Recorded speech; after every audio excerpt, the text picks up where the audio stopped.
Am I the jerk if I move out of our apartment knowing my fiancé and his mom can't afford it without me? Posted by you/throwaway move away 129. Me, 29F, and my, maybe ex, fiancé, 27M, have been living together for about 1.5 years. My fiancé got his undergraduate degree, worked for a couple of years, and then decided to get an MBA, which is how he ended up in our city. We moved in together after he finished his MBA program. My fiancé is from the Midwest, and his mom has always wanted him to move back. When he told her he was staying here, she was heartbroken. I went to college and got my degree in a STEM field. After I graduated, I got a job with my current company and moved to the city where we currently live. It's a big international company with multiple locations in the US and abroad. I love my job, I like the company I work for, and the pay is pretty good. All in all, a pretty good deal. During COVID, my office shut down, and we all went remote. After COVID, they decided not to reopen this office, so I've been 100% work from home since early 2020. I currently make considerably more than him, mainly because I've been working for 7 years and I'm in tech. I had been living by myself in a 1-bedroom apartment and had my office set up in the living room since it was just me. When we moved in together, we decided to get a 2-bedroom apartment so I could use the extra room as an office. Because of this, I was paying 2/3 of the rent, and he paid 1/3. We split everything else 50-50. The problem started this past May. My fiancé's mom told him she wanted to move to our city to be closer to him. She asked if she could stay with us while she looked for a job and got settled. She's a teacher, so she figured she'd be able to get a teaching job pretty quickly. Because of that, I didn't really mind her staying with us, as I figured it would just be for a couple of months over the summer. Since I thought it would only be for a short time, I moved my office into a corner of our bedroom, and my fiancé bought a bed to put in the second bedroom. The problem is she never applied for any teaching positions and has been living with us for 6 months now. She and I have really been struggling with each other since she moved in. I can't make her understand that I work full-time. She constantly interrupts me while I'm working, which is bad enough, but she even interrupts when I'm on Teams calls. She always asks me to take her places because she doesn't like to drive in our city. She has pretty outdated views on gender roles and constantly gives me a hard time for not doing more around the house and for making my fiancé help with chores, do his own laundry, etc. The constant criticism and insults are really wearing me down. And I hate having my office shoved in a corner of the bedroom. Back in September, I told my fiancé that since it looks like his mom is going to stay a while, we should split the rent 3 ways. He told me she can't afford that since she has to conserve money until she gets a job. I told him I wasn't happy paying extra for a bedroom I can't use, so he finally agreed to a 50-50 split. I can afford to pay the extra, but I hate the idea of funding her lifestyle. Every time I complain about her or the situation, he says he agrees but doesn't know what to do because he can't kick out his mom. And he won't talk to her about the way she treats me or how she behaves. When I ask what the long-term plan is, he just says he doesn't know. I've thought about giving him an ultimatum to tell her she has to leave, but I think he'd just end up resenting me for essentially putting his mom on the street. One of my girlfriends is losing her roommate at the end of February. Our lease renews on June 1st. I'm very strongly considering moving out of our current apartment and moving in with her. I can afford to pay my part of the rent on our current apartment, and also half the rent at my friend's apartment. It's not ideal, but I'm not a big spender, so it's doable. The issue is, if he and his mom aren't able to pay 1/3 of the rent each, there's no way they could cover the whole thing on their own. But I can't live like this anymore, so I'm pretty sure this is what I'll do. I just wanted to see if people thought I'd be the jerk for leaving them like this. Update 5 days later. I posted here last week about the situation I'm in, living with my soon-to-be ex-fiancé and his mom. I started off trying to reply to everyone's comments and keep up, but honestly, I just got completely overwhelmed with all the responses. First off, I want to thank everyone for their feedback and comments, even the ones that were kind of harsh. Actually, probably especially the ones that were kind of harsh. I really needed some tough love to make me realize that I was letting my soon-to-be ex-fiancé and his mom take advantage of me. The more comments I read, the more pissed off I got. Honestly, I think I'm more pissed at myself for allowing this to happen and not advocating for myself more. This past weekend, I got my soon-to-be ex-fiancé alone so we could talk, which was actually harder than it should have been because his mom always tries to tag along when we do anything. Going through all the comments everyone left and the PMs people sent really helped me decide how to approach this. It also brought up a lot of good questions I should have thought of myself. Back to the discussion with my ex, I wanted to give him one more chance to pick us over his mom, not because I thought he would, but because I just wanted to be able to tell myself I gave him the opportunity. I explained again how unhappy I am with the situation, how it's affecting my work because of her constant interruptions, and how uncomfortable and unhappy I am being forced to work out of a corner in our bedroom. I reminded him that until a few months ago, I was paying the majority of the rent, and since I make so much more than him, it's really my salary that keeps us all afloat. I also brought up, again, the way she treats me and talks to me. And he replied the same way he always has. He agrees it's not right how she acts and that it's really uncomfortable for all of us. WTF, I don't care if she's uncomfortable. Previously, I would have dropped it there. But this time, I told him how angry and disappointed I was that he let me pay for 2/3 of the rent when she first moved in and how unfair it is that I'm still paying for half when there are 3 people living there and she is the only one with her own bedroom.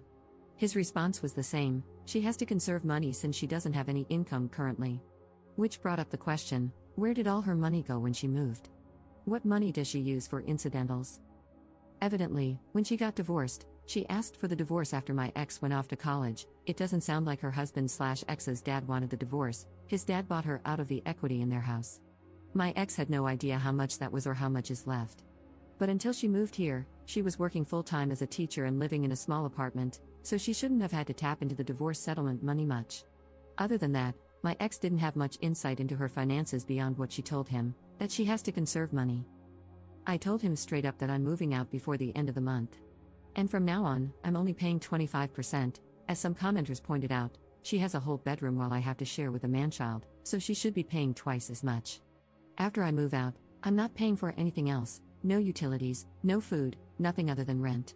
I have a pretty good idea of what his finances are like, and if he has to pay 75% of the rent all by himself, it's going to take a huge chunk of his net income. After he pays utilities and buys groceries, there won't be anything left for incidentals. Rent was due on the 1st, but it's not late until after the 5th, so he has 2 days to come up with the money. If he doesn't and I end up covering it, I'll reduce the amount I pay in future months. The only reason I'm going to keep paying any of the rent is that even after I move out, I'm still on the hook. I talked to the leasing office, and they explained that since my ex and I signed a single rental agreement together, i.e., one contract we both signed rather than 2 separate contracts, we are both responsible for the rent. They don't care who actually pays, as long as it gets paid. The only alternative would be if he agrees to sign a new lease by himself, or together with his mom. But in all likelihood, he wouldn't be able to pass the credit check on his own, so I'm kind of stuck.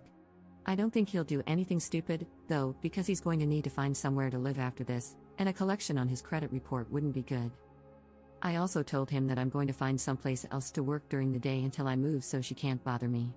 My friend, whom I'm moving in with, said I could work at her place during the day since she and her current roommate have in-person 9 to 5s. I took her up on that for now. After living with his mom, I'm not about to overstay my welcome, so I'm going to find some other options to rotate through. Someone suggested checking out the public library, or if it comes to it, I'll get a membership at one of those WeWork type places.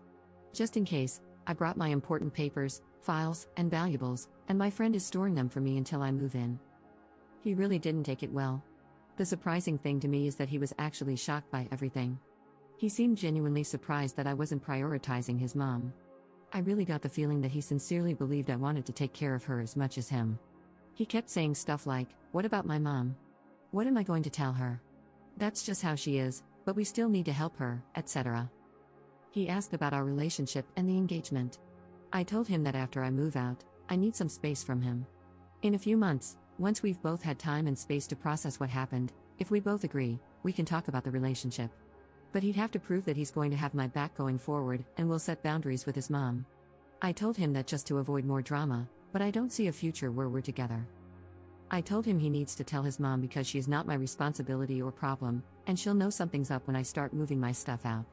He hasn't told her what's going on yet, but this weekend, I'm going to start moving things, so he doesn't have much time. My friend's current roommate starts a new job in another state on the 3rd, so realistically, I can probably move in 2 to 3 weeks, depending on when she actually leaves. I don't expect him to do anything bad, other than sulk and complain, but if he does do something stupid or doesn't pay his part of the rent, the ace up my sleeve is that I'll tell the leasing office his mom moved in, which is prohibited in the lease. Honestly, getting evicted would solve a lot of my problems right now, so it's a pretty valid threat, I think.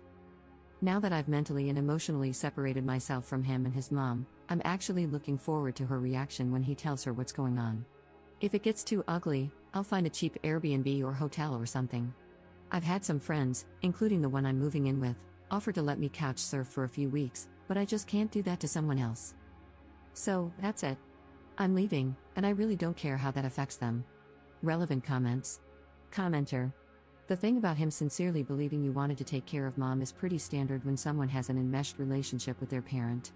When you think of a romantic partnership, you think of two people working together to build a life for themselves. When the enmeshed person thinks of a partnership, he thinks of having someone with whom to share the burden of his enmeshed relationship. And the truly sad thing is that he probably cannot perceive how skewed his perspective is.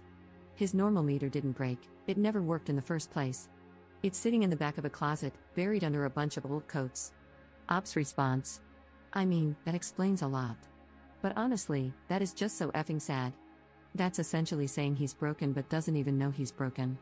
So he'll just go from relationship to relationship, never really understanding why women keep leaving him. Absent his mom, he's really a great guy, but nobody will ever want to stay with him if his mom is always going to come first. Commenter 2. You already let her stay well past the agreed upon time, and they should be grateful for that instead of being mad that you're finally putting your foot down. Did they honestly have no other plan? Was this supposed to continue indefinitely? They're about to get a rude awakening, but it's no less than they deserve. Ops response. That is a great question. I have no idea what the long-term plan was. Every time I brought it up with my ex, he would say things like, we'll have to make sure she applies for next school year, but he would never talk to her to tell her that. Plus, even if she does get a job for next school year, that isn't until September. And realistically, it would be another month before she starts getting a paycheck. There is no way I'd stay in this situation for another 8 months, I would end up in prison. Commenter 3. To clarify, she has enough money from the divorce settlement for her own personal expenses but won't even pay her share of the rent? Ops response. That is exactly how I interpreted what he said. I don't know what her grand plan was. She's in her mid to late 50s, I think.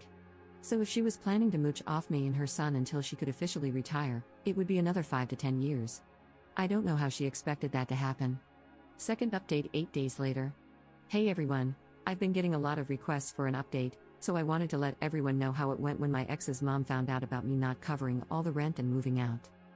Last week, I started working out of my friend's apartment, the one I'm moving in with, so I didn't see my ex's mom on Monday. On Tuesday around lunch, she sent me a text asking where I was. I told her I was working and that I'd be home late that night. She replied that my ex told her I wasn't going to be contributing as much, so she had to loan him money for rent. That wasn't a surprise to me, so I just replied with a thumbs up emoji. I had plans with my friend and her roommate, who I'm also friends with, to go out for dinner and then get some drinks. By the time I got home, it was after midnight, and my ex's mom was already asleep. The fun started Wednesday morning.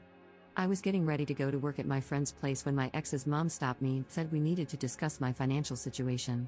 Then she went on a whole tirade about having to cover my part of the rent, me making foolish choices by going out to dinner when I couldn't even pay rent, being irresponsible with money, and inconsiderate of the impact it had on others, blah blah blah. She went on to say that if she was going to have to pay my share of the rent, she expected me to do a better job of keeping on top of chores and keeping the apartment clean and organized. I told her I was moving out, since obviously my ex hadn't told her yet. She seemed, I don't know, pleased with herself. All she had to say was, maybe that's for the best.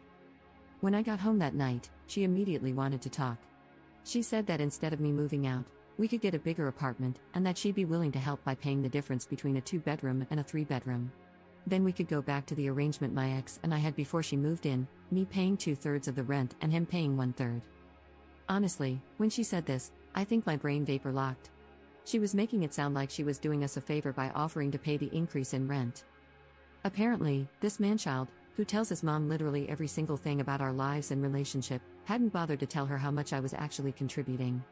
It seems like once she discovered my ex wasn't paying for everything like she thought, she wasn't as excited about me moving out. I tried to be polite and told her I had already given notice to our apartment complex that I was moving out at the end of the month and had already committed to moving in with my friend. She kept pushing the issue, saying that if she was willing to pay the difference, I should just stay because that would really be best for everyone. By then, I was getting annoyed and told her that because of the way she had been acting and treating me, I had no interest in living with her anymore. That's when she hit me with the best line of this whole dumpster fire. She said she was worried I was taking advantage of her son and that if we had told her about our financial arrangement, she would have been more understanding of why I wasn't keeping up with the apartment. I told her maybe a good lesson from this is to try being nice to everyone in the future, not just the people you think can help you. And I asked her why she didn't help out more, since she wasn't doing anything productive all day. She did not like either of those comments, and things got pretty hostile, with both of us yelling at each other. And to be fair, we both said some pretty awful things to each other. Finally, I told her I was going to inform the rental office that she had been living there against the lease agreement, because getting evicted would be worth it to see her living on the street. Then I grabbed my laptop and went to my friend's place. I didn't even bother packing an overnight bag. The next afternoon, Thursday, my ex texted me and said he had added his mom to the lease, effective the first of the month, and that she and his dad, I have no idea how that poor man got roped into this, would pay half the rent, while my ex would pay the other half. I confirmed with the property manager that I was off the lease and had no further obligation. I got it in an email so I have a record. I put in disconnect orders for the utilities under my name and told him to call and set up accounts under his name. I'm going to lose the damage deposit, it goes to whoever is living there when the lease ends, but it's a small price to pay to be free. On the way home, I stopped and got a bunch of boxes to pack my stuff. She was pretty hostile when I got home, and when she saw how much I was taking, she got worse. I ended up taking Friday off to finish packing, and on Saturday, I got some friends to help me move my stuff to my new place. I'm going to pay my friends some rent for the next 2 weeks until their current roommate moves out. They didn't want me to, but I'm not going to stay in someone's home and not contribute. If nothing else, living with my ex and his mom taught me that. Last night, my ex and I got together and talked for the first time since Saturday. He said his mom is staying until June when the lease is up, and then she's moving back to their hometown.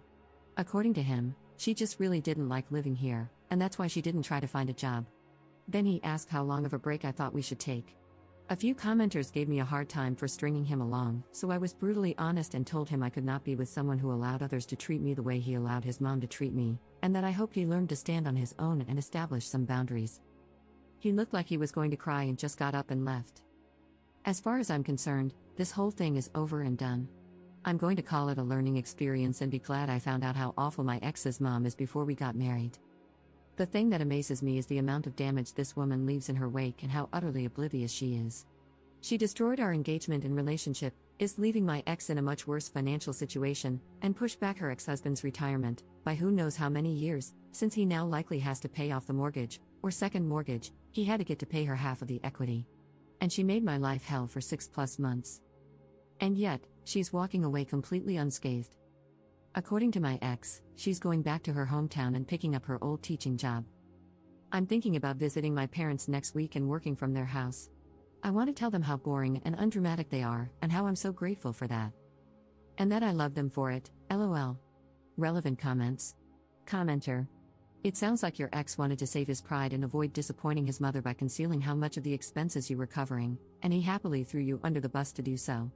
Even when confronted with what his mother was doing to you as a result of his lies, he kept it up. His mother was damaging to your relationship, but it was mostly him who wrecked it by betraying you like that. I'm just glad you found out the truth about the kind of person he is before you got married. Ops response. I do think this is a lot of it. She made a really big deal about him getting an MBA, and I think she assumed he was going to be making a huge salary right out of the gate. To be fair, he probably will make good money in the future, but he needs to put in his time and work for it. I think he was afraid or embarrassed to tell her what he really made. Plus, he has student loans for his MBA to pay off, so he's going to have a few lean years. But we all do, so there's nothing wrong with it, other than it didn't match her expectations. Commenter 2. Hell yes, glad you got out. He needed to hear the harsh truth about not coming back to him. He did this to himself when he didn't back you up. Who wants to be with a spineless jellyfish? Ops response. Honestly, I was intentionally kind of a beach. He's complicit in torching our relationship, but I did love him. I was worried that if I wasn't blunt with him, he'd try to talk me into trying again, and I wanted to close that door for good. What did Op take moving out? Pretty much everything in the kitchen was mine. When we moved in together, he was fresh out of grad school and didn't have much of anything. He wasn't quite as bad as Kate Bishop in Hawkeye, 1 plate, 1 fork, 1 spoon, etc., but it was close lol. Everything in the second bedroom/my office was mine, except for the bed and his mom's clothes, a chest of drawers, some shelves, and a small TV. The couch was his, the bed was mine, I let him buy it from me, mainly because I didn't want to deal with moving it. Plus, some assorted small furniture and stuff. The apartment is kind of barren now lol. Maybe mommy will help him decorate. About her ex's dad and all of this. From the way my ex talked, I don't think his dad wanted to get a divorce. It makes me wonder if he thinks this might be a way to convince her to go back to him. I can't imagine why he would want her to, but it's the only explanation I can think of.